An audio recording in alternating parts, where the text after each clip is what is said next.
Hey guys, welcome to the Massive Iron Channel. I'm Steve Shaw. In this video, I want to talk about lifting belts. I received a question via Instagram. When should you start to consider using a lifting belt? Do you need to use a lifting belt?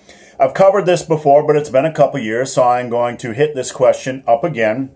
And before I do so, if you have any questions or comments, check out the link below. Come on over, submit your questions. The best questions I turn into videos just like this. All right, so lifting belts. Get a lot of questions about assistance devices, pieces of equipment that can assist your lifts, lifting belts, wrist wraps, knee wraps, lifting straps, all that kind of stuff. Now, when it comes to belts, this is just my opinion. I believe a lifter should spend the first couple of years getting stronger without the use of any equipment. No belts, no wraps, no straps, nothing. Versigrips are the exception because I've seen a lot of guys get really strong the first 2 years and do a lot of grip work and then end up with tennis elbow. We've all seen this many, many times. So I do advocate lifting straps for the average lifter. If you want to do grip work, if you feel your grip is weak, do it after you do your back work with straps. Anyway, that's a rabbit hole. Now, back to the topic about a belt.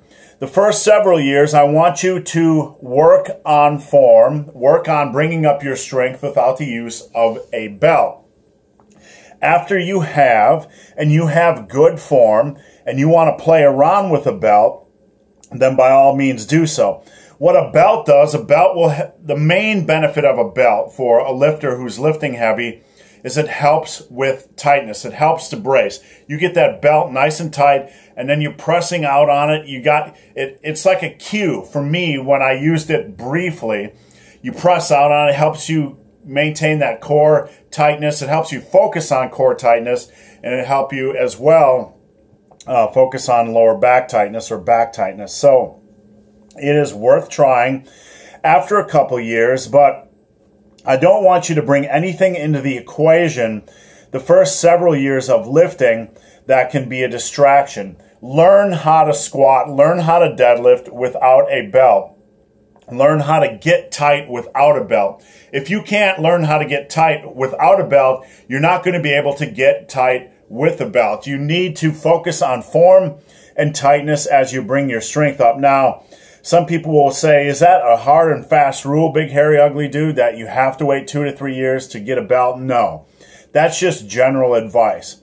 If you're rocketing up in strength and you have a good, solid foundation of exercise form in the squat and deadlift, and you know that you are keeping your core tight and your lower back tight and your upper body tight during squats, and you know how to set up and remain tight during deadlifts, and you've only been lifting a year and a half, then go ahead and do it. But when you look at buying a belt, don't just go out and buy some cheap piece of crap. Buy a custom-made one, 10 millimeter. You really don't need anything thicker than that. Buy one that's custom, that's made to fit you, that'll be durable, that'll be worth your money, and that sucker will last you 10 years, if not longer. So after you've developed a good track record of building up strength, and improving your form, and you understand tightness in the squat and deadlift, then you can consider investing in a belt. I am 50 years old. I've been lifting since I was 18. I've only really worn a belt for 6 months training. I like setting up and getting tight in the squats and deadlifts without a belt, but that's personal choice. At the end of the day, using a belt is a choice, especially for the average lifter. If you're looking to make the transition to powerlifting, then I would probably consider getting one after the first year or two and playing around with it and at least keeping it in your gym bag and seeing if it's worthwhile. If you don't have any lower back issues, then you're just an average gym lifter, then you might not ever need a belt. If you have some lower back issues, some lower back weakness, and you feel a belt might help you focus on tightness by pressing out, and it'll help you with focus on lower back and core tightness, then by all means, get one. So guys, hope this video has been of some help. If you have any questions or comments, check out the link below. If you made it this far in this video and have yet to subscribe to my channel, please do. I'd appreciate the support. So guys, as always, thanks for watching. Have a great day.